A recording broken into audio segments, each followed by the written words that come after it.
I'm a facilitator for this module, for the module on research methodology. And this is the very first time that we meet and we concentrate on the content of the module. The first time that we met was Wednesday last week on the 10th. And on that day, we were doing preparatory work. We introduced the model to all of you, and we spoke how we will continue dealing with the content. Now, let me just remind you of one thing, that you are interdisciplinary in that you come from different colleges, different schools, and therefore your specific purpose for this model is different, for it is meant for different focus. We have had requested that some of you submit to the center the focus of your work and the progress that have been made, as well as the timing of all the assignments and the exams, if ever they are going to be written.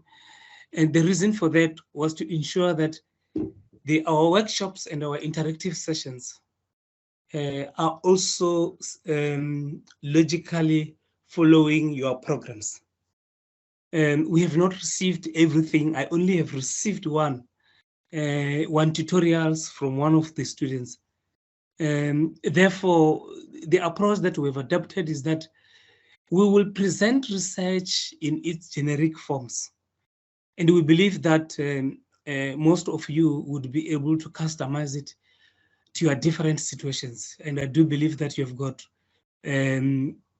other study leaders, that lecturers that are actually guiding you, and they will guide you towards the correct direction. And I'm here to provide support where it is necessary.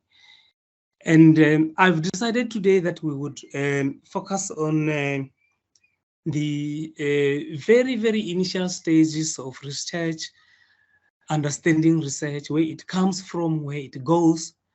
And I think towards the end of this presentation or engagement, we would be able to look at the different types of research paradigms. We would look at qualitative and quantitative research approaches. So what you see on the screen is what we presented last week. And we said the first theme would have specific outcomes, which are to identify and critically analyze basic research concepts. That is why I said the theme is going to introduce us to research, look at where research comes and what research is, what is meant. That is why the second outcome talks about defining research methodology, research design, research methods and techniques. All these are very important to be researchers or for researchers in the field. We will also define, describe, and critically compare basic research concepts using different conceptual models. Can you read me the last statement, Memoanga, Lindiwe? The last statement, it says research concepts using different conceptual models. Then it loses me. As examples. Now we're going into the theme itself, now to the concept themselves. And here we start by defining research. Now there you can see the heading says the nature of the research. In other words, what is research? And the only way to understand research is to try and look for its definition. And we borrowed from a book, although I have not quoted a book in here, which is what I avoided.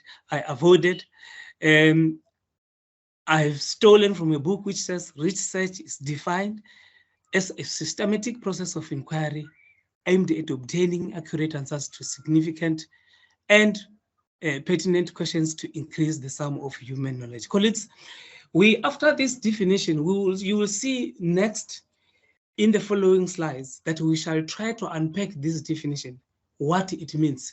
And in other words, we want to make sense of what this means. You would see some of the keywords, such as systematic processes, repeating themselves. This would be in a way of trying to let us understand what this definition means. And the other definition that we can look at is the one that says research can be defined as the process in which scientific methods are harnessed in order to discover and increase knowledge in an area of focus. And you would understand that research has to do with the processes. Now, this has been said in the first definition, but research has to do with the methods, the methodology. That is why here reference has been made to methodology and the method. And these methods must be scientific. So if methods are not scientific, then they would not assist us in achieving what we intend to with research. Therefore, there are scientific methods that are standard, that have been internationally adopted, and they are there in the books.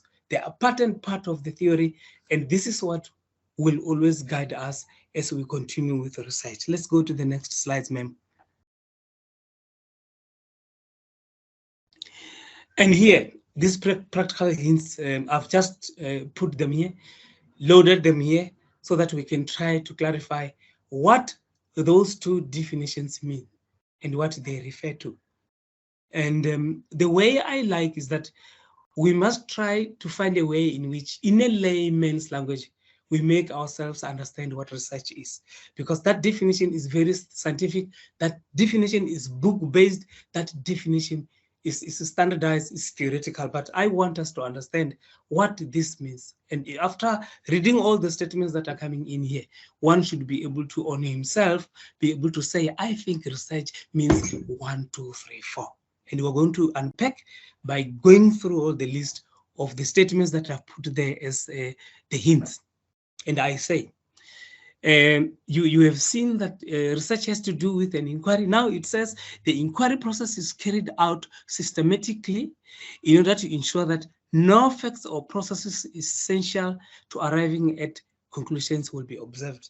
Colleagues, later on again, this is what I'm anticipating and just assisting you on how to understand this, that research is an inquiry that is systematic. In other words, it goes systematically through different stages and through different steps. You don't overlook a step when you go down. That is why they say it is systematic. So from step 1, step 3 to step 4, later on you will be able, I have got a slide that shows the different steps, and it will show you that you cannot start from the last stage to the first stage. You should start from 1, 2, 3, 4, logically like that, until the final stage of the research process.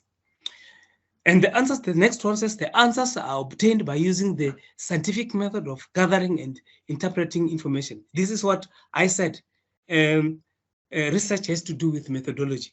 So the standards and the methods are there, they are put there, and they are adapted. If you don't use those and you use you use something outside of these methodologies, then you are not conducting scientific research. And your results and the finding and anything that you present to us will not be taken as a scientific evidence. So it is not credible or it is not valid. Now, doing it in the way that we have described in 2 statements, it ensures that accurate answers are the only kind that is acceptable. The inquiry is directed at some system. And colleagues, as we are saying to you, if you don't follow the correct steps, and if you don't do them logically, execute them logically, when you undertake your research, then we believe that you will not arrive at correct answers of the inquiry, because your inquiry is seeking to provide answers. In a research process, you are answering research questions, and you've got a problem that you want to, you are researching and you want to provide answers. Those answers are based on the questions that are there.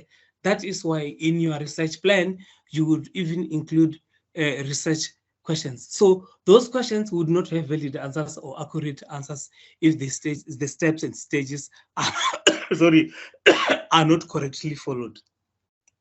The inquiry is directed at significant and pertinent questions that must be asked while analyzing the problem. This is what I've said earlier on. You only address a research problem by posing research questions. And those research questions are the ones that lead you, that compel you to actually come in with the research answers. And that is why if you have undertaken research, you would note that when you have got your research questions, you are also forced to go and develop research objectives.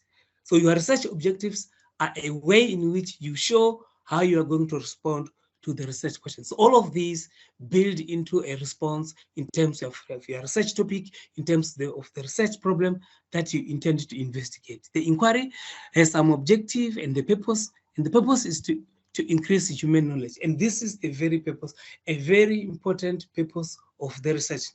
When we do research, we want to add into the body of knowledge. Our findings might be new, our findings might complement, our findings might contradict any earlier research.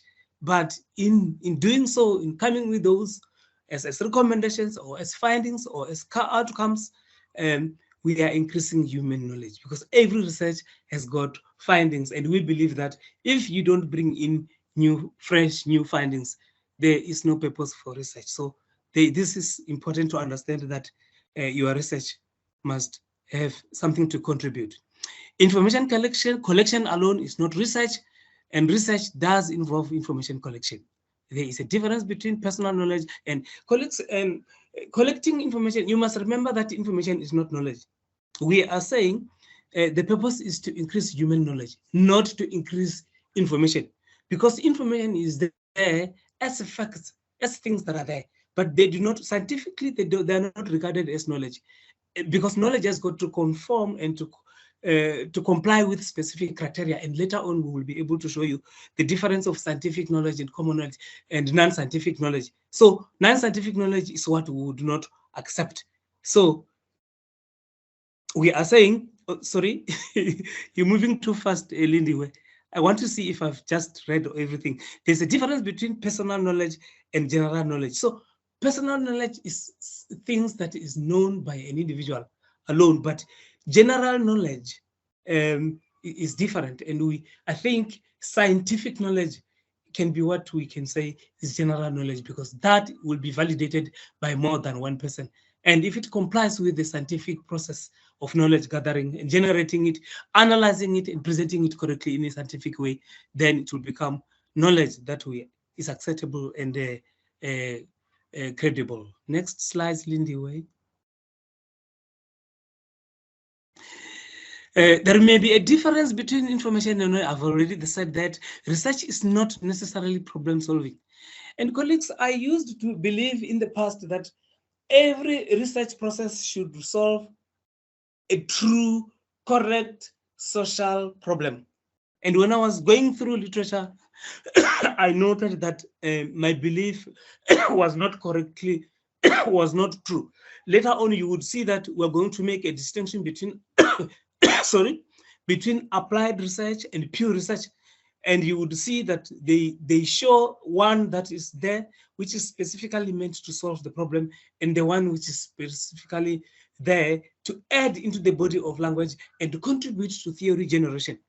Therefore, yeah, in some instances, I'm saying you might use research to solve problems, or you might use research only to explain.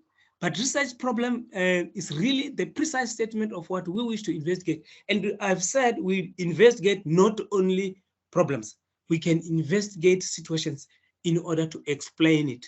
So we can make it clear, we can explain it correctly how it is, although it's not necessarily a problem. So 2 ways, the purpose for research, other than generating knowledge, you do it to solve problem, or you do it to explain a situation. It is the potential application. Therefore, it's the potential.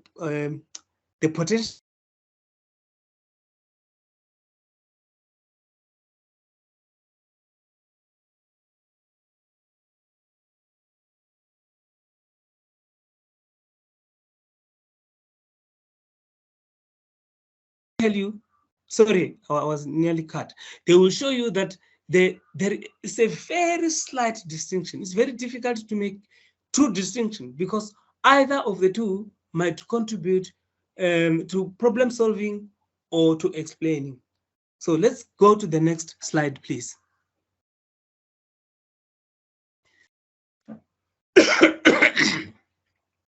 Now, here we come now. We said research is not necessarily for the purpose of solving problems, but we also said there is research that is followed or that is conducted in order to solve problems. And we're going to look into that one. The first statement is that research generates knowledge. And when that knowledge has been generated, it gives value to research. And that knowledge is one that we can apply into problem solving. So when we see that there is a problem that is existing in a society, we can conduct research so that the outcomes come up with the recommendations on how this research, on how the problem can be solved. Next slide.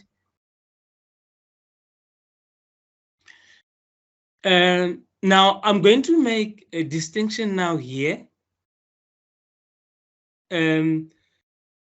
between information and knowledge, because later on we said knowledge is not information and information is not knowledge. So we want to understand what is information and what is knowledge. The first definition is information may be defined as accessible facts.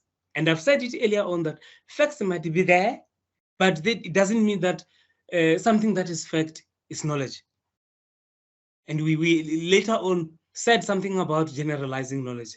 Now, knowledge derives from the coherent organization and interpretation of information within a system of ideas, explanatory or theoretical frameworks.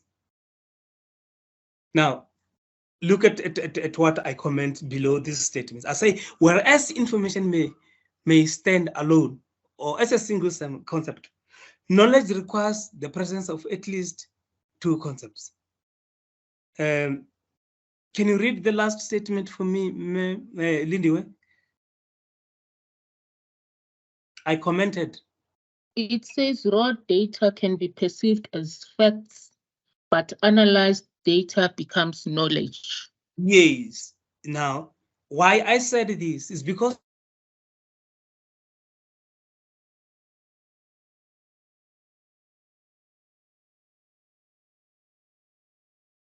you have been muted, Dr. Korombi.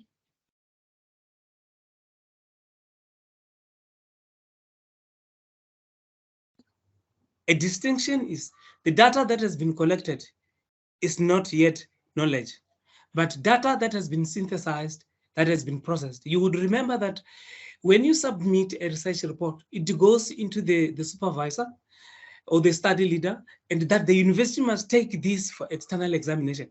And when it goes for external examination, then they will look at how the methodology has been followed, has been implemented. What type of methodology? Did it suit the problem under investigation or not? And they will see if all stages, all steps have been followed. They will look at the manner in which you have referenced, if you referred to some earlier work that has been done, if this has been done scientifically, therefore, the information is validated as true and as correct. And that is what I will perceive as knowledge than information. Let's go to the next slide.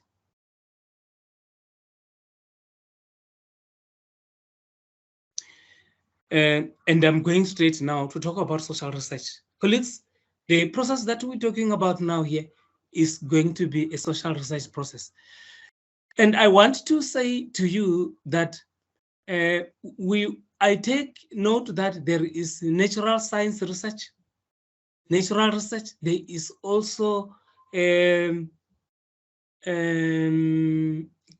what is this clinical, the medical one. Later on, they'll talk about that. So those researchers are there, those types of research are there. But today here, I'm presenting the process of social research. And if anybody wants us to discuss specifically about natural research, we will do that. And later on, in forthcoming slides, you will see that they will define to you the difference between natural and social research, and they will talk to you about all the criteria and the characteristics of each, and how you can use a specific research methodology to achieve your social research.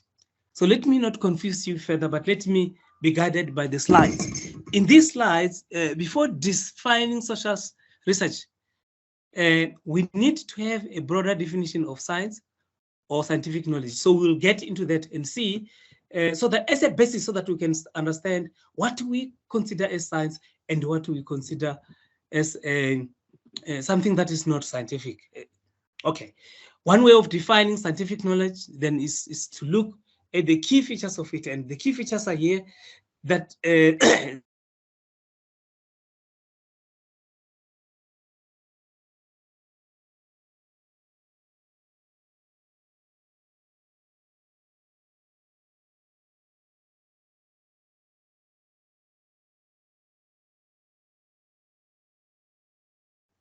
later on, we spoke about information and knowledge, and we said information can be an individual thing, but knowledge becomes something that is shared by many. So here we're talking about a community of researchers, and therefore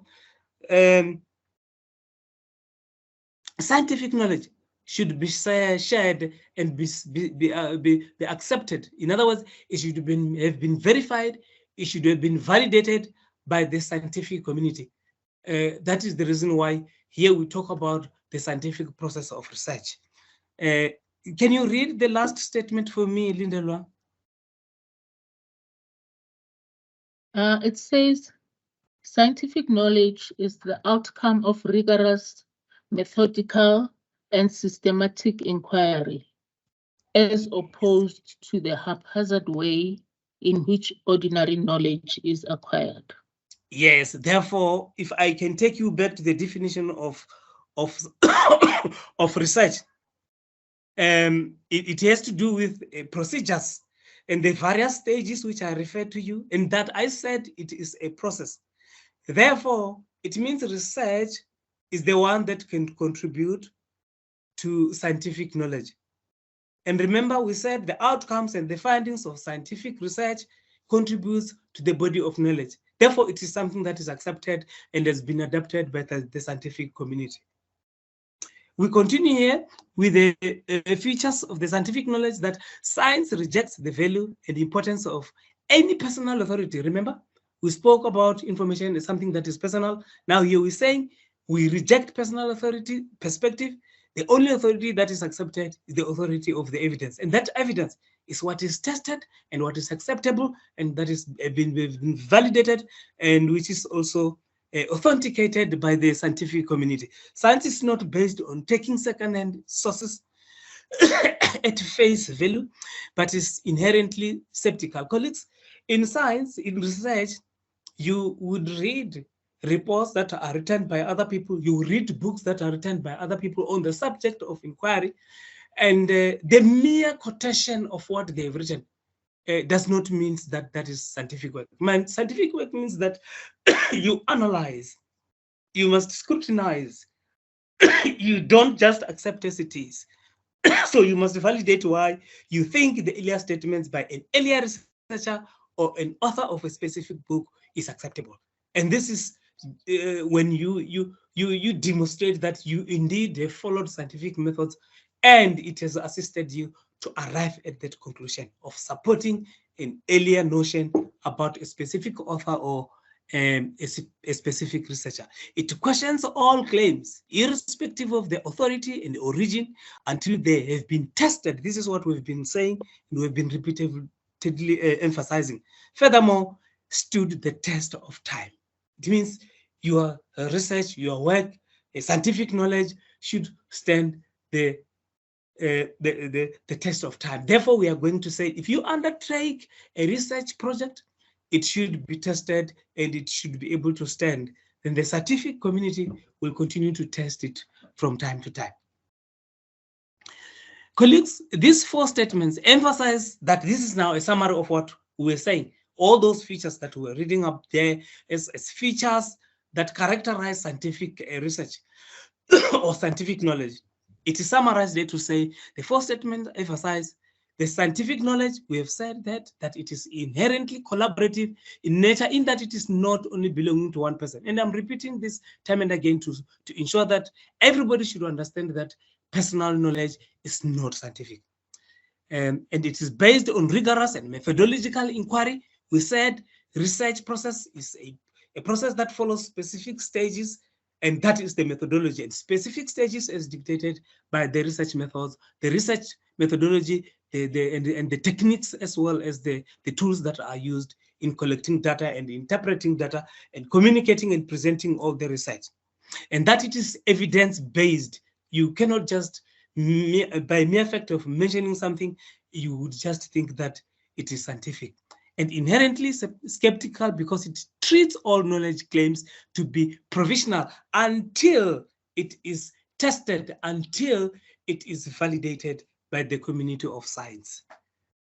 Can I pause here a little bit, Lindelwa, if there is anybody who has got a question?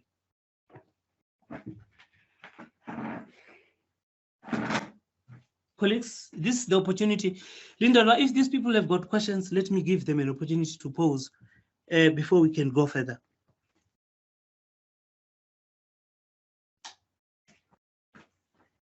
Lindelwa, do you hear me? I do, and I suppose they also hear you, but I don't see any hand raised here. So I'll take it they don't have questions as yet.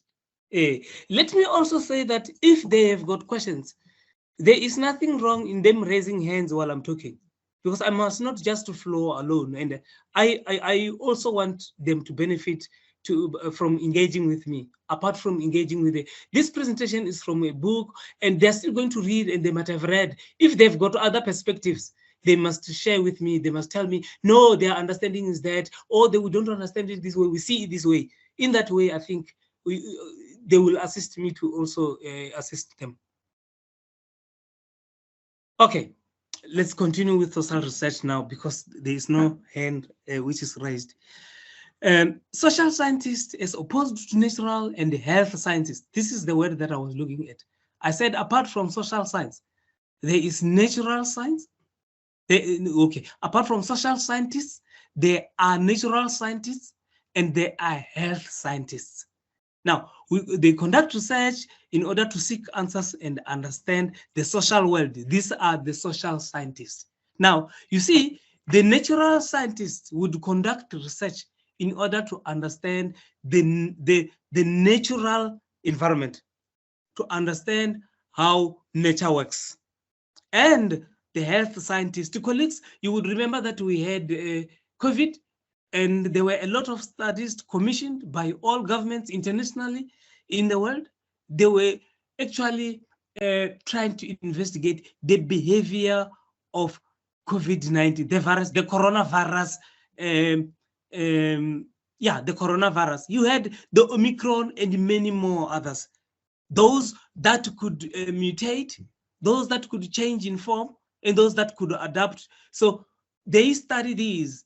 And when they mutate, they found that during the time of mutation, they continue to infect us, because when they mutate and change in form, you don't have the specific medication ready for them to treat, but you have medication to treat an earlier gene of the, an earlier strain of the disease. You see, now I'm just showing you that study is very different from what social scientists look at, because social scientists will look at social processes, at social events, and here under we will specify where they study. The social science world comprises of human beings. That is where human beings are at play. In terms of the Omicron, the virus that I referred to you, it is inside a human being, but it is not a human being itself. So when you study its behavior, you're not studying human beings, you're studying the behavior of that microorganism. So the social scientists study institutions, organizations, actions, and events. These are social events, these are social actions. They study social interventions such as the policies and programs, as well as all cultural products of human endeavor. And the building is a human product. A car is a human product. We have produced these things. Anything that is artifacts is a human product. And when we study that, we can study it from a social scientific point of view. That is how I understand it. The notion of the social world is not unproblematic. And many debates in social science philosophy have been devoted to discussion between various schools of thought. And I've got positivism, which we will read later on what it means. And there's the other one. The second theory is phenomenology. Yes, even that one, it has got its an explanation and a definition. But we don't have critical theory and postmodernism in this slides and in its generic form. So I'm presenting everything that has to do with research, social research. But I know that in your assignments and in your area of research, you might want to focus on a specific research methodology or paradigm. So we will go to that. And I say, you don't have to bother yourself by going into details on every paradigm if you're not interested in that paradigm, because you're going to waste your time. You have to read a lot in order to conduct research. So if you're going to master everything, you will become, if you want to read everything and become jack of all trades, you would not be a master of any. But by this, I don't discourage you, because background on research methodology is very, very important. And this is the reason why I present it as generic. Many of these debates arose because of the recognition that the social world, that is the world of human beings and their actions, is fundamentally different from natural and material world. And the traditions, the owners, the argumented, the supporters of these different traditions, they describe human nature in their own way, different from the natural environment. And they want research to be approached differently from the natural research and from the health sciences. Later on, will hear criteria and characteristics that characterize social research and the others that characterize a natural research. The social world is a world constituted through human meanings and significant, is inherently complex, specific, and historical, and comprises various open social systems that are complex and indeterminate. And they think that the natural world is not exactly as they're describing here. And all of these dimensions of the social world pose a great challenge to the social researcher, not least in terms of the methodology. Can you just read the last word for me, please, Lindelwa? Okay, it's fine. If it doesn't change the meaning of the statement, it's fine. We can go. Yeah. Now, let us define now what social research is. And I read from the dictionary in 1961. And colleagues, some of the statements that I've quoted here are from old literature, and you are aware that in science, in our research process, we should actually concentrate on the recent definitions. But some of the eldest definitions, statements from the oldest books where the theories come from, still stand today. And if you have got evidence that this is still validated today, then you can continue to cite that. That is why I'm going to cite now Webster's dictionary's definition of social research. And the author defines social research as the branches of science that deal with the institution and functioning of human society and with the interpersonal relationships of individuals as members of the society. And that is, we can take that as a working definition, or we can have all other definitions. But you will see that the definitions will have some similarities of sorts. And the most important thing is that here we deal with human beings, we deal with society, we deal with the culture. Now, let's talk about the social research process now. A basic point of departure in this is that all social research conforms to a basic logic or structure, colleagues. Irrespective of the kind of study and independent of the methodology used, all empirical projects conform to this logic. We refer to this as product. And in other words, there is a framework. I will show you now what this product means. It is of social science reasoning. It assists you to conduct research in a systematic way, in a logical format, as I've said earlier on. And if you don't follow that logic, and if you don't follow that system, you will not be able to arrive at the answers that the research is seeking to arrive at. Product project, for example, refers to the 4 elements that are standard in all forms of empirical research. In other words, your research project should have a research problem. It should show a research design. There should be empirical evidence, and there should be conclusions. This is the major thrust of the framework of research and the various stages and the various components of the research product. When you present your research report at the end of the research project, we should, and the researcher, the study leader should have assisted you to actually reflect, to present all this. You can present them in terms of chapters, and you will see when you do research proposals that all this should be contained and be covered. Lindiwe, please, can you read for me the last statement? Before we come to this logic structure. It said this logic or structure can be represented in the following way, and then it leads us into this slide. Beautiful. And then this is just to depict that those stages that were mentioned and the different steps logically follow each other. Then, for example, phase 1 would be your research problem and your research question that you have to have. You cannot have your research process which does not have a research problem. And they show that this is at the very beginning of your research project, the research process. The research design should be there. The design is how you're gonna conduct your research project. These are the guidelines. Later on, we'll talk much about what a design is and what is meant to do. And in phase 3, you've got a research process, then the different stages from stage 1, 2, 3, 4, and writing the research report. This is the product of a research project, and this is what is examined if it is done at a university or a college or a technical. So you are examined based on the report that you produce, and it should come from the research process. Next slide, ma'am. Now we go to those components of the content, and we have said there is a research problem.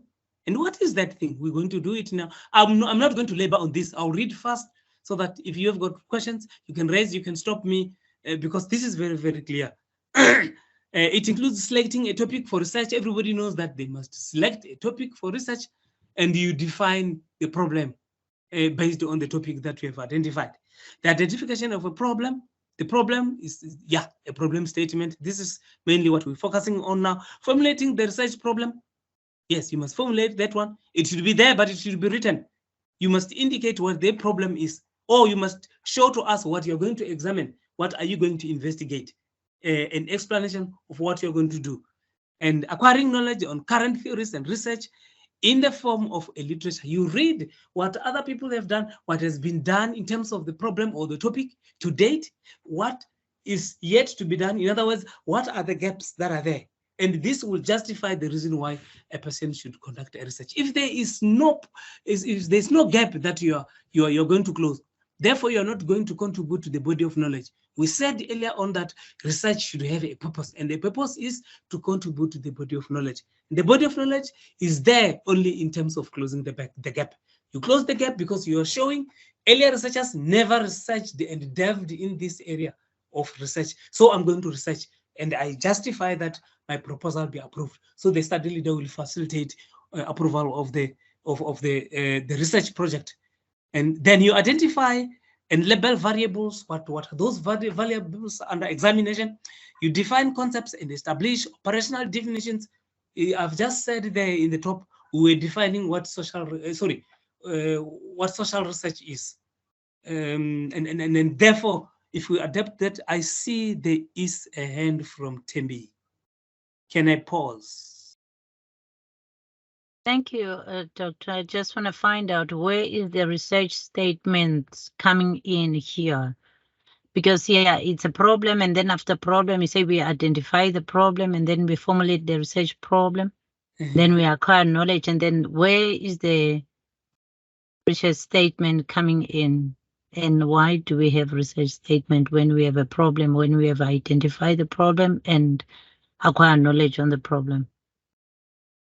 What is the use of research statement?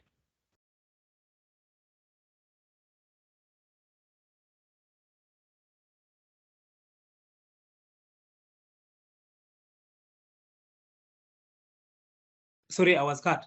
I told you that earlier on. I used to believe that when you research, you must research a living problem. To me, I believe that a research topic comes from a research problem. In other words, you have seen a real problem in life. And out of that, I said, I'm going to research that one. Then as a result, I propose a topic. That topic actually points towards a problem. And that is where you identify a problem. Actually, identification of a problem is the first thing. Then you craft a topic that will assist you that will conceptualize a research project. That will be a basis of preparing a research project. You've got a problem. I want to solve that people are raping a lot of women there. Then I decide on a topic to be researched based on that problem. From there, when you formulate the research problem, I think that is where you do a statement of problem. I don't know. I believe here they're using this to refer to a state problem. To a statement of a problem. In other words, when you have identified a problem, then you are going to read about it, remember? And when you read about it, you indicate, they've written much about this when they looked at rape in Gauteng, but they did not do it in Limpopo. Those that have focused it in Limpopo only focused it at school children. Therefore, my research is going to focus on people that are in families. Therefore, there's justification that nobody has researched rapes that takes place in houses to people that are married, except the person who in the Limpopo has focused on school children. Therefore, you unpack how you see this problem. That is where you're stating the problem now. You indicate its gaps. Then you point that, but we need to research these in people who are in households, who are in families. And therefore, there is justification. You would have read people that are negating it, people that are supporting it, people that are providing a background for research, people that have done something on it. And I think that is when you are doing a problem statement. Is it clear, or I am still losing you?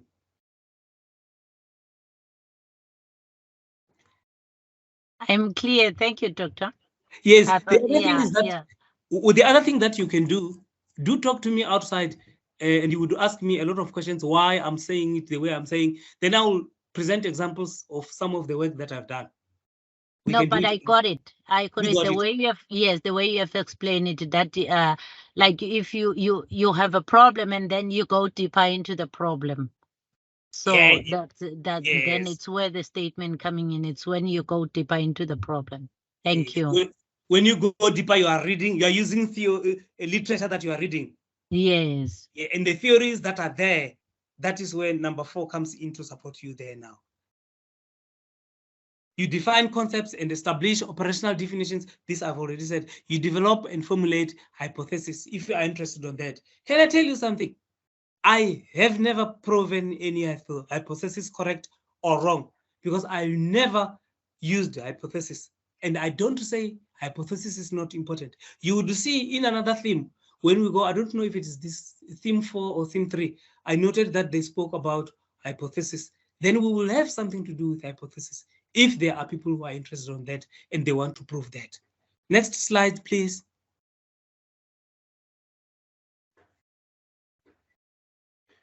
Yes, now we said the stages also includes the design stage, and this includes the choice of a particular kind of study or research design, whether it is survey, it's experiment, it's a case study, or life history, program evaluation, and format and description of the samples and sampling procedures. You will later on see, we'll talk about the sampling designs. which talks about who to include and how you include people, what procedures are best for the specific type of research paradigm. The research approaches, different research approaches require you to use different sampling designs. Those we'll talk about. But it is also important to decide whether you're going to do a survey, you do an experiment or case study. Next slide. Yeah, there should be evidence. Evidence is what you collect in the field. Oh, let me just first read, maybe I would mislead. This includes data collection, correct, and construction of the research instrument. When you collect data, you must first develop the data collection instruments. And I'm going to tell you what a data collection instrument is. Your questionnaire is a data collection instrument. Your interview guide is your data collection instrument. I think you are familiar with this if you have read or you've got other background. So I'm saying you don't go to the field when you don't have that. And I want to make, at this stage, I want to make a specific statement. And I just want to use my experience. I found it very useful that even before you construct your data collection instruments, you should have finished your literature chapters, because there you become very familiar with the research area, with the research focus. And there you even become more familiar with the gaps that you say you have seen when you prepared your problem statement. And that equips you to actually design your data collection instrument correctly. Because your data collection instrument, say for instance, in a questionnaire, it has got specific questions. Your questions are actually based on the literature, on the information that you have gathered from literature. If literature has shown you that there is a gap on this, then you find that it enriches your understanding that the gap is in this area. How deep is the gap? How shallow is the depth gap? Therefore, when you do your questionnaire, you know which questions to ask. You know which questions to leave out, because if you ask questions that have been asked by somebody before and they've already gathered information, for me, I want always to break new grounds. I want to find things that have not been found by anybody. I want to research things. I want to research in an area that nobody has ever researched. So it is important to deal with your literature before you do your data collection instruments. So that will ensure that you collect evidence from the field objectively in a way that you will be able to justify the findings and the recommendations. The actual data gathering and analysis is also a part of evidence. And I've said earlier on, colleagues, that data on itself is not knowledge. We just said data is facts. But when I made a statement below, when I commented that when you have analyzed, then it means that you generate information, you generate knowledge, because you justify your findings. And sometimes even you have what you have found in the field is not what another author has found. Then you negate them. But if it supports them, then you support them indeed. Then you're doing it scientifically, then it is acceptable. Then it becomes knowledge because this has been analyzed. That is why it is part and parcel of evidence. The interpretation of the results is also part and parcel of the evidence, because data that you collect in the field, way of analyzing, also refers to the interpretation what you have found. Let's go to the next slide. And in conclusions, here you conclude the findings, you conclude the study, you make recommendations. Your findings actually under conclusions, you would say, oh, this study found that earlier researchers on this and this have left it here, but this study has done this and that and that and that. Oh, this study did not agree with most of the authors. It agrees with some of them on these areas where I've collected data and where I've read. I found that my data was different.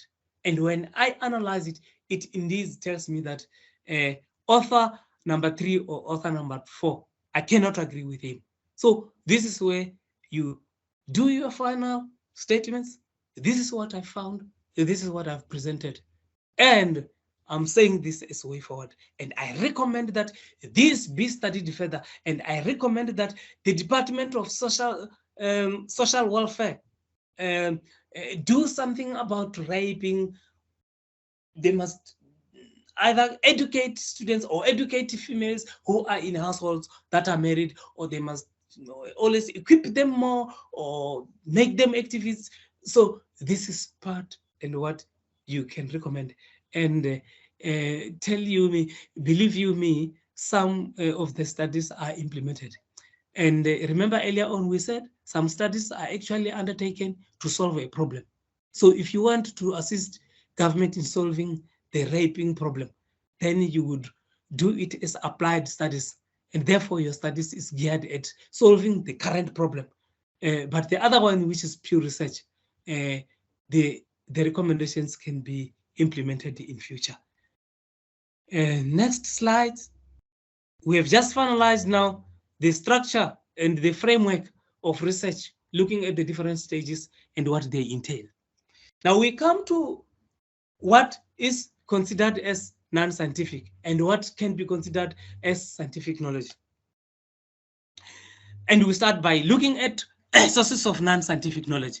Non-scientific knowledge can be described as the knowledge of lay people, or knowledge that is accepted without much question or authority, the opinions of peers or tradition or debate. And this we will see later on in down the slides when these are described. And I've said earlier on that information that pertains to one person, to an individual, cannot be accepted as knowledge. And I said scientific knowledge earlier on should be tested, should be able to stand the test of time, it should be validated, and it should be something that is accepted by the community of scientists. So the community of social scientists. Now let's start looking at authority. Some people would accept information, accept what comes from the authorities as scientific. And the argument is here. The fact that somebody who is in authority has said a statement, it doesn't make it scientific. If a politician, the president or a minister, or MEC or the director general mention a statement, it doesn't mean that the statement is scientific, because it might be just a mere statement that he says without undertaking research. So we are warned here that we should not just take any statement, whether it comes from authorities or somewhere, and say that these are scientific. Therefore, even in your argument, you cannot just quote a statement and say that this has got a scientific basis and it can support your literature. Let's go to the next slide.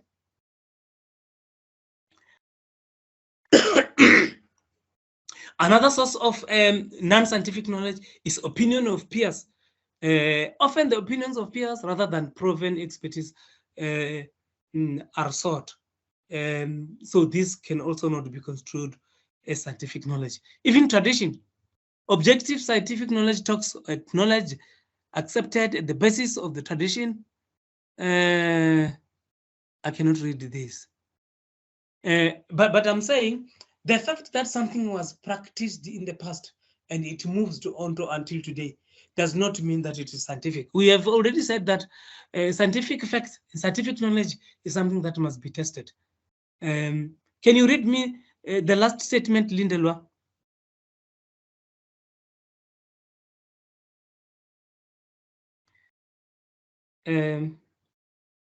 Anybody can read for me, please? Lindelwa maybe is hooked somewhere. Can we read the last statement? I'm actually trying to see further down the slide because the text is kind of obscured. It says here, such traditions often stand in the way of objectivity and are prone to endorse unfounded stereotypes. Yes, yeah. It's just a motivation why we should not just accept traditions as they are. They're not objective, they are not scientific. Sometimes they are subjective. Now, another one is debating. You would know that in most instances, in televisions and in a lot of scriptures, you find politicians making statements and debating on some specific facts. And if these are unfounded, we are also warned that the debates or the outcomes of debates should not be taken as scientific, because debates sometimes are subjective. There are sometimes feelings of a person who is expressing a view, and therefore cannot be taken as scientific knowledge. It is non-scientific. Let's go to the next slide. Now, here is the source of the, let's now concentrate on the source of scientific knowledge. Scientific knowledge seeks to be critical, considering any and every piece of evidence with circumspection. In other words, with judgment. We want to validate, we want to test this, we want to judge it and see if this is correct, and we can subject it to a scientific process. At least 3 character traits are evident in scientific knowledge, namely systematic. And remember the definition of research, that research process is systematic, and control and replication. Replication and control has not been referred earlier on, but one criteria is that it must be systematic, but the other 2 are control and replication. So research, at least scientific knowledge, should be replicable. It should also be controlled. Next slide. Let's look at what systematic observation means. It means that scientific knowledge is obtained by systematic rather than selective observation. So you don't discard the information just because you don't like it or you don't prefer it. Because when you arrive at a conclusion at the end of the inquiry, you use the negative and the positive so that you can make an informed decision and make valid reasons why you make specific recommendations. The latter type of observation tends to collect only evidence that supports predetermined conclusions. You see, I was interviewed by one of the doctors, and I became a doctor before him. We were in the same organization, and when he collected data, he comes with predetermined answers. When he asks me questions, he wanted me to confirm what he knows. He will request for my confirmation, and that is not considered scientific, and it is not systematic. Then think, for an example, the solution of social problem that might be ignored by the powers that be on the basis that they are processed by an opposition. Yes, there we are saying that in parliament you would see that you've got an opposition bench, you've got the ruling parties. They are saying that the ruling party can as well benefit from the opposition if they are objective. So there I know that sometimes ruling parties can be subjective and reject things that are valid. So we are warned to hear that in research, let us be systematic so that we can avoid subjectivity. Control, scientific knowledge must be obtained in a controlled manner. For an example, systematic consideration and the careful elimination of alternative explanations that are not related, that are actually out of order. You don't just discard information just because you don't agree with it. You must do it systematically. That is where, when you are interpreting data, it is very, very important to be systematic. And I said, refer to the definition of research above. Let's go to the next slide.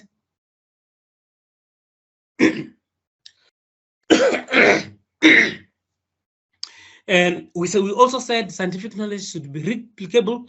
The manner and process by which knowledge is obtained must be replicable.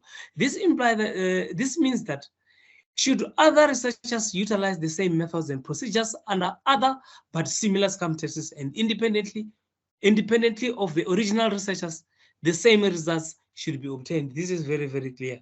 In other words, when we repeat the same inquiry under the same circumstances in a different locality, if the results are not the same, then it means sometimes there is bias or there is ignorant. Therefore, the findings would not be considered valid if it cannot be replicated. Next slide.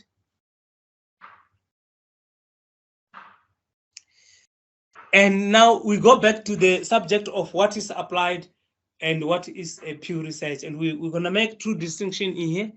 And although it is customary to distinguish between pure and applied research in both the physical and social sciences, colleagues, these two categories are not mutually exclusive in the sense that any study that is pure cannot have practical applications and vice versa. And they are saying to us here, they believe that applied research has got practical implications. We have just said there is research that can be applied that can solve present problem. But there is also research that can be done when we are not looking at solving a present problem. We can do research, then the findings and the recommendations can be used in future to actually solve a problem. But pure research can also be done in order to generate a theory. Now, they are saying the two should not be mutually exclusive, because I think there is a interchange. There is a somewhere where they've got an interface. You can, when you do applied research, you can as well generate theory. And when you do pure research where you want to generate theory, you can still be able to implement as if it was applied research. Let's go to the next slide. Governments and laypersons tend to give, they're just showing that governments want you to do applied research, and they prefer applied research than pure research because they think that research must assist them in solving challenges that are there in the world, that are there in the country, that are there in social circumstances. And it is the role of government to actually address those problems. So if they undertake research, so their research should be problem directed, and it should be applied research, so that at the end of the study, it assists them to solve the problem. And they're saying it is laymen, it is the government officials who mainly tend to align themselves with applied research. But they are also saying to emphasize that although that is applied research, we have said we can benefit from it as researchers, as people that generate theory. We can still generate theory from the applied research, even if we don't prefer it like the government and the laymen. This fact can lead to criticism of the scientists if lay persons fail to see the theoretical importance of the study.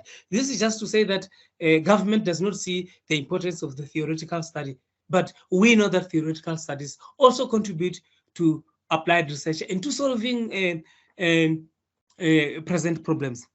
The same study that seems unimportant to such as a critic may seem of utmost importance to a scientist who views it not in terms of potential applications, but as a needed theoretical breakthrough. Thank you. Now we look at applied research now specifically. Research can be roughly classified as applied. We have already said, because applied research can also contribute to the same objective that pure research contributes. Because pure research involves developing and testing the theory and the hypothesis. So we are saying any research can also contribute to this. Yeah, that is saying to testing the hypothesis that are intellectually interesting to the investigator and might thus have some social application in the future. That is where applied research comes in, but have no application to social problems at the present. Although the findings cannot be implemented today because it is pure research, we are saying in future it will be able to be applied. That is what pure research is. Applied research, on the other hand, is research with findings that can be applied in solving social problems of immediate concern. It is problem-oriented because it is research that is carried out to solve that specific problem. Let's go to the next slide. I'm repeating and overemphasizing this. Again, applied research covers a wide range of social science. There, they show in the area of education, management, policy, issues, development, drug addiction, HIV, which is disease-related, alcoholism, poverty, crime, and crime delinquency, women in the labor force, and problems of the aged. These are just examples where social science can have applied research. Applied research also deals with problems only partially found in social science, such as energy crisis and air, water, and noise pollution. The next slide. Now we're going to hear something different now, because we're going to talk about pure or basic research. This is pure research is sometimes referred to as basic or fundamental. and it deals with questions that are intellectually challenging to the researcher, but may or may not be have practical implications at the present or in the future. Now, here, I'm worried about in the future. Okay, let's go down. Pure or basic research seeks an extension of knowledge. Acceptable is not necessarily problem solving. We've already said this. Can you read me the last statement, Lindelwa? It says, such work often involves testing hypotheses and containing very abstract and specialized concepts. Yes, I think we just, this is an overemphasis. We've been saying it from the previous slides. Next slide, please. A person wishing to do pure research in any specialized area of social science generally must have studied the concept and assumptions of that specialization enough to know what has been done and what remains to be done. This is very, very important in terms of doing a research proposal. And this is very, very important in the statement of research proposal. Yeah, this is important, and take note of these two statements, even including the first one, which says most pure research cannot be done in isolation, but must be conducted within a unifying conceptual framework so that it can build upon past research in the area. Now, that is where I say you can either enhance and augment previous research, or you can challenge it. You look at the gaps that have not been done in the past. And that is where it is important. This is important point of departure in defining the research problem after you have identified a research. So when you identify a research problem, make sure that you know what the gaps are, and then you recommend which gap you are going to close. That is going to justify your research proposal, and it is going to be passed. Next slide, please. Lindelwa, I would like to pause and rest here. And let me encourage that if there are hands and are people that I want to raise hands, they pose questions now, we answer.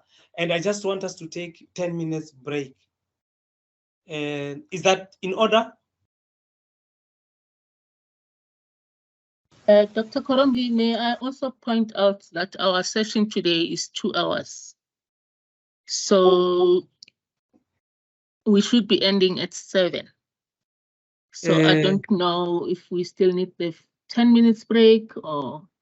Okay, no, I can continue. If our colleagues also need a break, if we could get a go ahead from there. Oh, let's hear the views of other people. Because I have got up to, I think these slides are 130 or 127, and we will not finish this theme. We will continue next time. But if we can do the basics of research methodology, we will next time zoom into the specific research paradigm. We'll start by looking at qualitative or quantitative and go to qualitative research methodology. I propose that if you want us to continue, let us look at the basics of these methodologies, and we will zoom into specifics into each one of them in the different types of methodologies under them later on in the next session. Are you happy with that? Can we continue? I'm happy. I don't know about the colleagues. Colleagues, are you happy? Yes, sorry, Dr. Korombi. Yes. Mema Dima. Yes. I'm sorry, I joined you a bit late. I was load shedding. I suggest maybe that we do it in piecemeals, because I'm worried that maybe students might be overwhelmed, by information. And then we take the 2 hours that Ms. Mahonga has scheduled the workshop for, instead of you maybe rushing your presentation, and then we do maybe up to research methodology. Then we interact with students to say those maybe who wants to pose some questions, those who need to maybe refer to the challenges that they are encountering, so that at least we make it to be interactive. Because if we go on and on and on, they might get lost, and then because it's just a lot of information to consume. It's just a suggestion, because if I check the time now, I have connected with my cell phone. I can't see the time. What's the time there? 18:26. I think we're left with 34 minutes Yeah. to 7 o'clock. Yeah, I think let's have, maybe you can, I don't know whether you should do the research methodology and then find out, we give the students maybe 20 minutes or whatever, so if any, and then so that they can ask clarity seeking questions to say this is where they are, and then this is where they are stuck, and then can you help them? Okay. Yeah, thank you. It's just an idea. It's fine. You see, I'm the one who said, even before today, I was saying to you, this theme is very long and it goes up to 130. In my presentations, I like to present 20 minutes, but due to the scope of work, I'm forced to load a lot so that I don't just, I must not just come here and waste the 2 hours, as I must be working. And I want to make impact on what we're doing. But I've just said they can raise hand, they can stop us, they can ask questions. But those generic questions that you're suggesting, they can ask. You see, if I start research methodology now, research methodology embraces, it has got the generic background and everything about research methods, everything about quantitative and qualitative, but it zooms at the end. And this is where they're going to have a benefit. Let me say that research methodology section is the most important one. That is where we would talk about the techniques that they do. And I know there's a lot of what I'm going to present here. And that is where I'd say they must just ignore things that are irrelevant to them. But for the purpose of the syllabus, I'm covering this not knowing what the university wants them to understand. Because the university might be wanting them to just do mixed methods, or they want them to do quantitative or quantitative. So I'm very flexible in that. Although I will present a generic concepts generically, we can zoom into what they're doing, into the specifics, and they don't have to be shy. And I want to be open. They can talk to me outside here if they don't want to hear others asking them those questions, because someone might think, oh, I would be intimidated, I will be laughed at. You will never be loved. There's nobody who masters research methodology. There's nobody who masters research.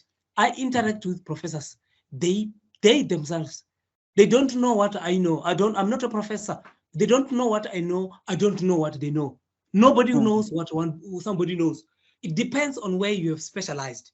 And that is why most of the study leaders would encourage you to go and use a methodology which they're comfortable with, because they know that they will be able to promote you and assist you. But here I'm going to be very objective. And if I don't know a specific concept or a specific research methodology, I will tell you.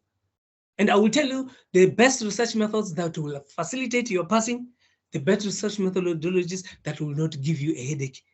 And I tell you, if you listen to what I tell you, you're going to do this thing in record time. But I don't want to channel you to force you to do what you don't want. Okay, researchers, academics, and consultants are required in many different contexts to engage in research and provide decision makers in society and government with valid results. Yes, if I had known this slide, you know what I want to say to all of us. My earlier notion that research must solve a specific problem is because I am a retired public servant. I used to work for government. I worked in conservation and in water resource management. And in my head, all along, I thought we have got problems in conservation. We have got problems in water resources. Let us do research in order to solve those. But you see, at a university, you don't do research in order to solve a problem. because universities don't own all the problems in South Africa. Now, a university wants you to demonstrate that you've got capacity to conduct research so that they can award you with a doctoral certificate, with a master's certificate, with an honors certificate. Whether in an honors, you are required to do a fully fledged dissertation or thesis is immaterial. But here, they want you to demonstrate skills that you can do research. Therefore, research is done for these different purposes. Now, and I think for us here, you want to pass. And now I cannot tell you that if you follow me, you would pass, but you want the shortest passage to passing. And that is when you are correctly supervised. I have seen people who are supervised where supervisors do not have sufficient time to supervise them. And they are just swarmed in research. They've never done research. You see, a person who does masters, I believe they're doing research for the first time. That is where you are swarmed and you struggle. So I'm saying we will do research not only to provide valid answers to existing problems. So this is what this slide is about. Now, here is another definition of research methodology. It is meant the philosophy of the research process or that which informs the research process. Colleagues, it is the how of doing it. Those stages and the specific processes, the logic of it must be demonstrated in research. So research methodology is about that. And in research methodology, you are going to learn what are the various stages, what are the techniques, and what are the methods, what are the different paradigms, and how do you implement them? Which research methodology, which research techniques are required under the specific research paradigm? For qualitative research paradigm or research approach, what are the instruments that I can use to generate data, and how do I analyze? Quantitative research, for an example, people use statistics because it has to do with the numbers. Now, research considers and explains the logic and philosophy behind research methodology, it explains logic and philosophy behind using certain methods for research. You have to justify. That is why when you choose a specific research method, you have to justify why you choose this. Your sampling design, you have to justify why do you use this sampling design to include unit of analysis, units of observation. Who do you want to study? Who do you want to include? Why do you want to include them that way? So that is research methodology. Methodology includes the assumptions and values that serve as a rationale for the research and the standards or criteria the researcher uses. So in other words, you justify why you are using specific methodology in order to provide answers to a specific research topic and its problems. In order to answer the specific research questions, this methodology is suitable. Then you have to justify that. And that is why you have to describe these research methodologies, the specific methods that you're going to use, as well as the techniques or the data collection tools, the analysis strategies that you're going to do. This is what you need to do. And research methodology is going to teach you that. And it guides you into that.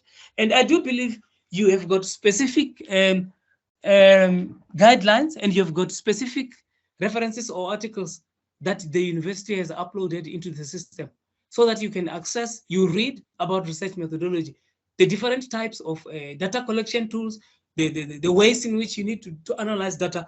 All those, I think, should be contained in your resource materials. Unfortunately, I don't have access to that. And I'm doing this independent of that, but I do believe that you would have read that. And as I've said, some of the literature that I've used might be old. So concentrate on the new literature. If you discard or throw some statements away just because it is old, do have something to replace with. Or if you've got a latest literature that will support it, you can use this together. So you don't have to discuss the old. Sorry, Doctor, let me ask maybe how the research articles, journals or papers, What is deemed old? I think Or something even recent that we have to consider those. I will verify. I think something more than 10 years is too old, man. Something more than 10 years is too old. I like to cite something 5 years. Yeah, 5 years for me is better. You see, it's 2023 now. If you want to cite something 2013, a lot of research has been done in the topic, and you're likely to lose something. But if there is no recent research on the topic, on the subject or the subsections that you're discussing, it's fine. But the other way is that you can use the old and the new. They will support each other. If you cite the old, then you include the new, supporting the same statement. And this demonstrates that you are actually reading. You're not just wanting something to finish the work. You're reading to understand, and you would be enriched. Yeah. Now, however, could the methods and techniques of the natural sciences be applied to the social science? We need to answer that. The research approach of this program is that a specific research problem will determine the choice of a methodology, method, and technique that the research will harness to do research. I think later on it will become clear that if you have got a specific research paradigm, then the research methods and the research techniques must also be in line.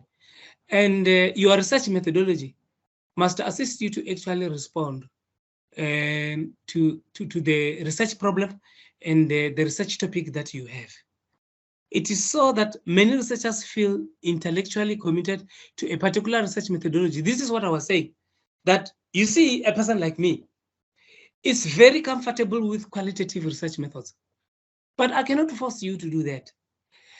And I know that in order to achieve a specific objective, the specific purpose or the objective for which you do research must be the one that dictates to you which research methods you are taking.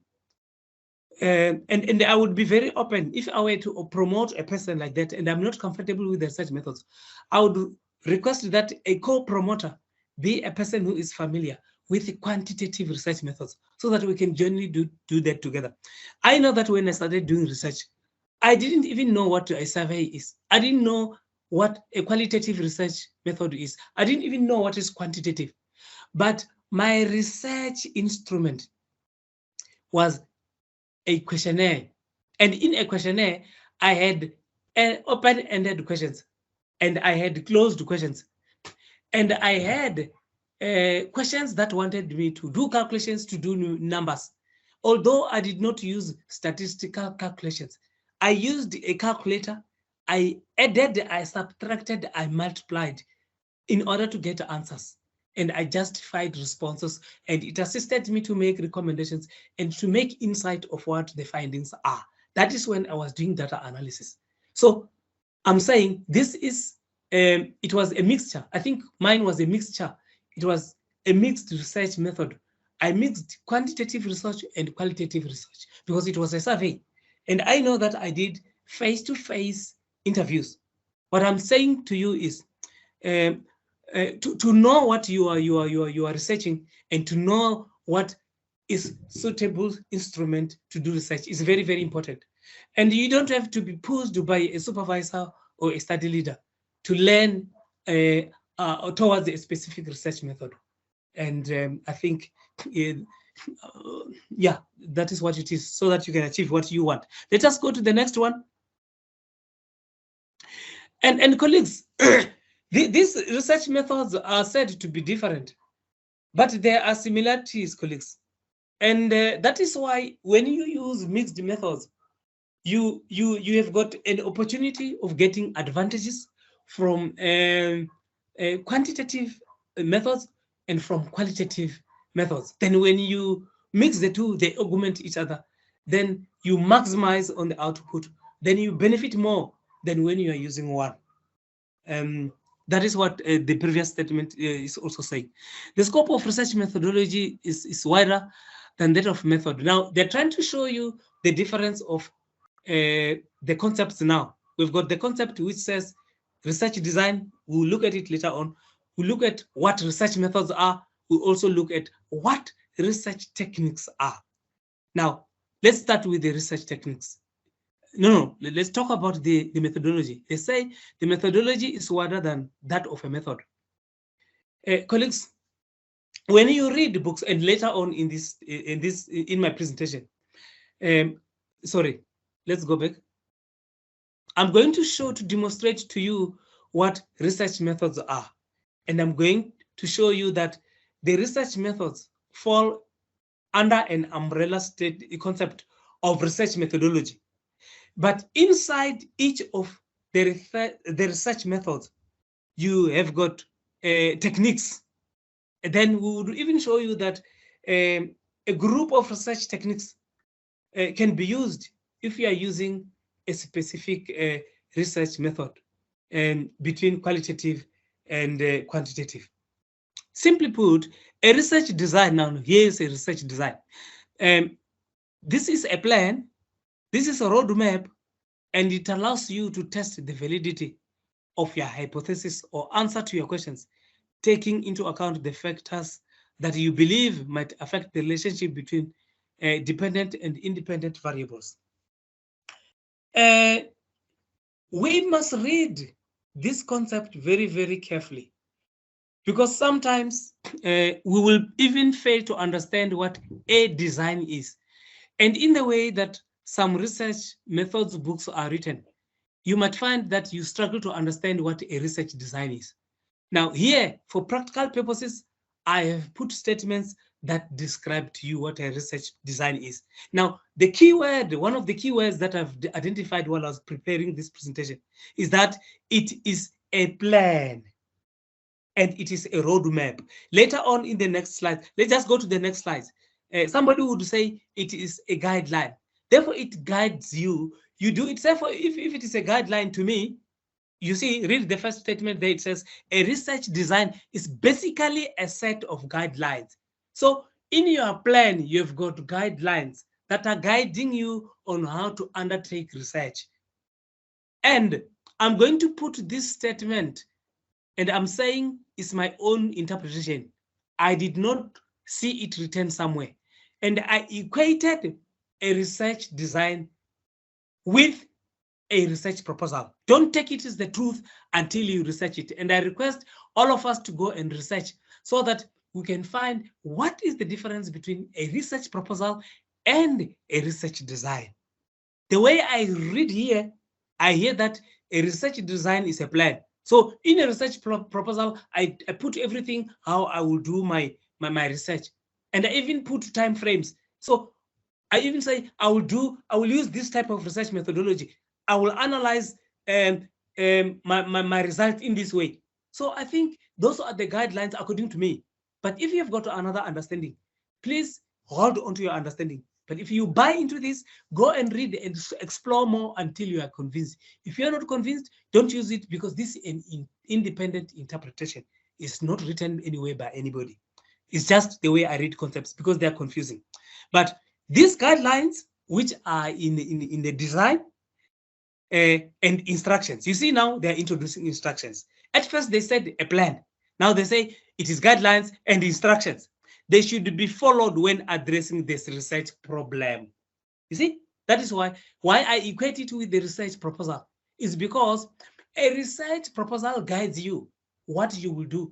And you will not necessarily, if other things are not implementable when you go to the field, then you deviate from a research proposal. That is why they call it a proposal. It's not rigid, it's flexible.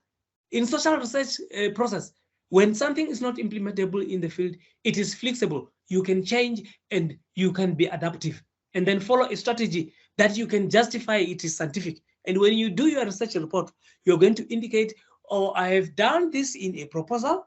I said I will use random sampling technique as my sampling design.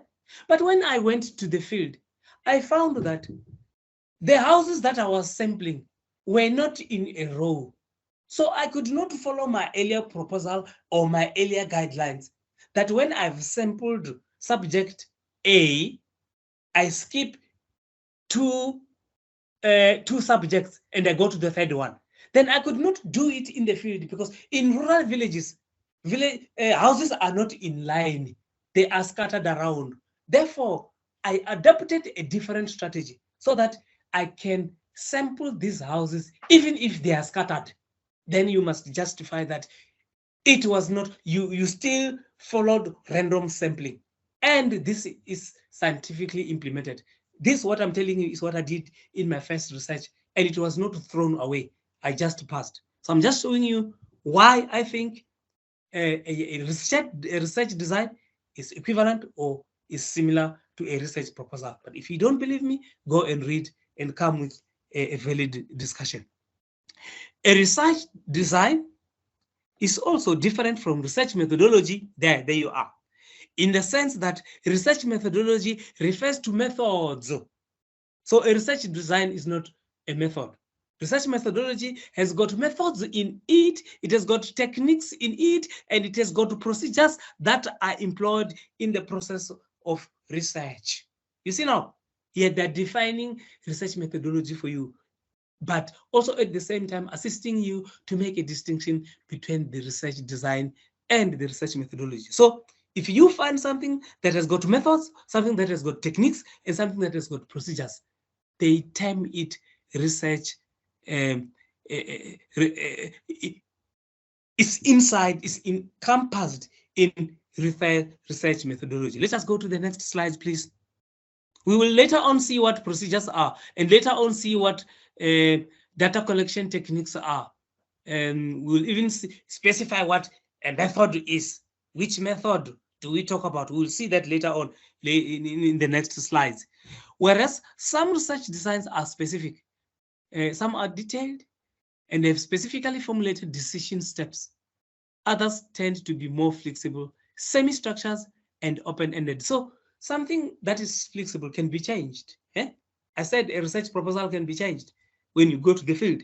Semi-structured, this is something that is not rigid. It's open or open-ended. Semi-structures, open-ended, it means that you can add the things to complete the process. So it allows that flexibility.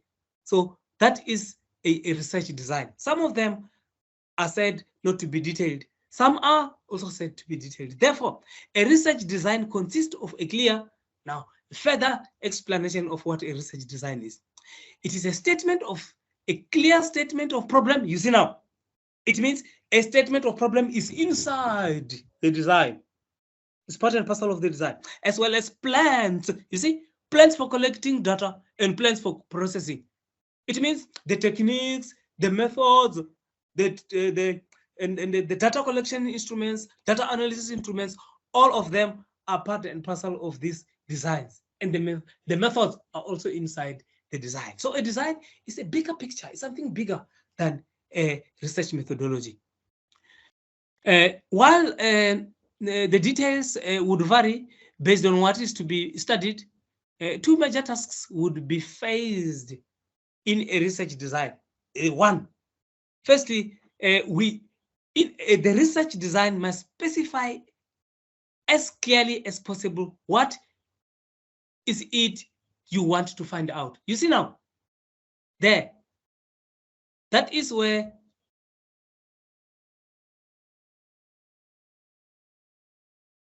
that is one task that the design must achieve. Specify what you want to find out. That is, you see, the manner in which you state your research problem, the manner in which your research topic is, then in your research problem, then you will be able to indicate what you want to find out. Now, and I've told you that in your research statement, you need to indicate gaps so that you can justify what you want to find out. And what you find out is what you want to study. You study out in order to find data, based on the gap that exists in the literature as you have read. And I said, if you do that, your research proposal is going to be passed. Second thing that this research design must do, it must determine the best way to do it. This is the methodology, colleagues. The how of doing it. How will the research be done? How will I find? In other words, I've said I want to find this out. But how will I find it must also be clarified in a research design. So I said a research proposal does all of this. Okay, let's move on to the next slide. When a research project is designed, a number of stages are followed, which include, now I'm going to read these stages. You remember I presented a diagram, a figure with 4 or 5 stages, the project. It had the stages that are there. But here, I tried to calculate what these statements are saying here down, and I numbered up to 10. I came out with 10 stages. And you can agree with me or disagree with me. These numbers have not been put by the author. It is me. The author says one of the stages, or the stages include the conceptualization stage, defining the key terms in the study. You see, I said 1 and 2 because I think defining the key terms in the study is not conceptualization stage. Conceptualization is the finding stage, is putting the statement in place. This is what I want to do. This is what my project is all about.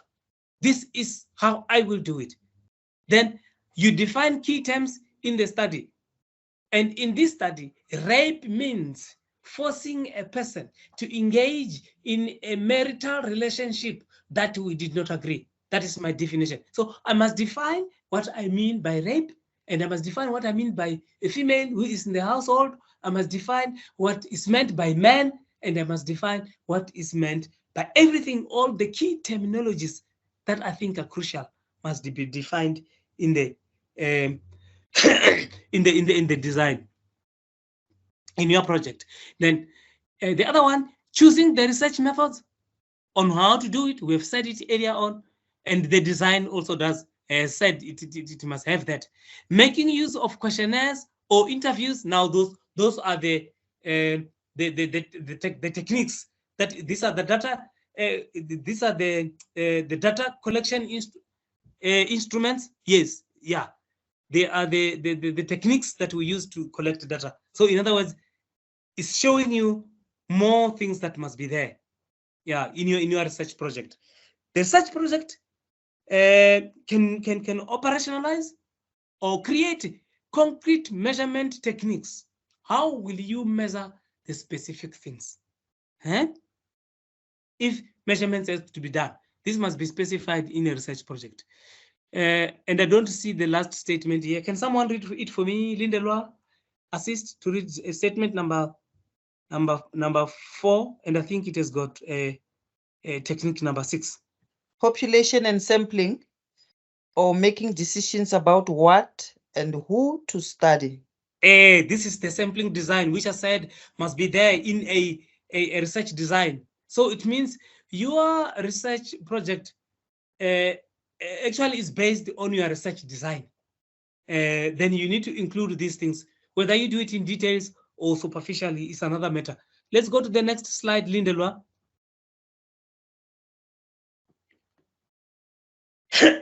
I'm not sure if she's still there.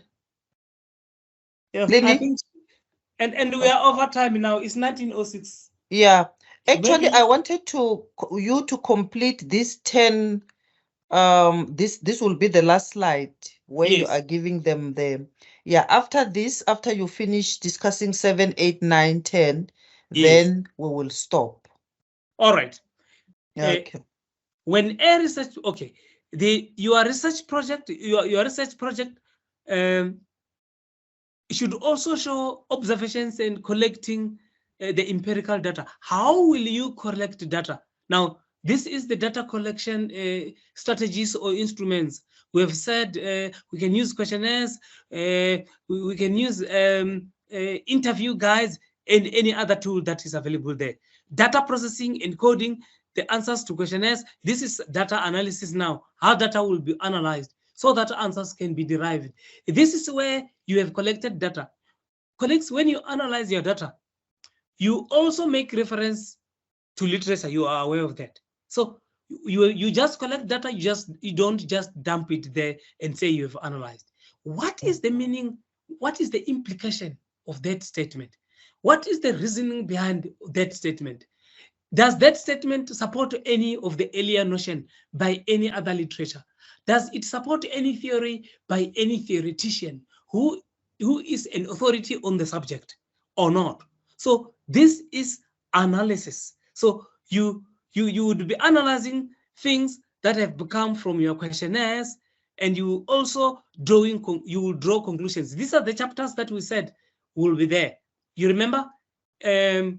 We earlier on we spoke about conclusions. We're talking about the different stages in superficially, but here it comes in conclusions that are based on empirical data, and they are also based on the literature that has been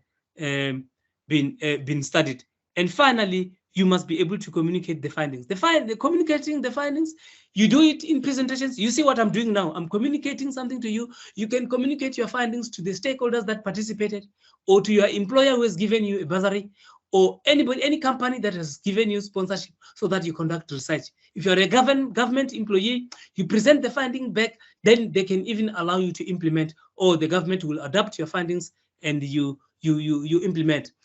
And then the writing of a report is communicating. That is why what you have written has to be edited. An editor, and accredited and certificated interpreter, language editor must edit the research report so that the report makes sense. And I used to tell people that, remember, if you are an author, or you are a researcher, or you are anybody writing an assignment, you are not writing it to yourself. You're writing it either to a second person or to a third person. So the readers, us, who are your stakeholders, who are your listeners, we should be able to make sense of what you're telling us. So what you write must make sense to me, not to you only. That is why we bring in an editor who is a language editor, who is a second person, to read and understand if what you are saying makes sense, or if other people will be able to understand you. And I think we must pause here, Mema Dima. And you see, the participants to this presentation, I request you to go and evaluate the mode of presentation that I'm doing, the way in which I'm engaging with you. If you think it makes value and you want me to continue on this mode, if you want to change the gear and to change the approach, please also advise so that we can move together. Let me stop here and allow you to comment so that we can wait for the next session, and we will just continue from the next slide. Thank you.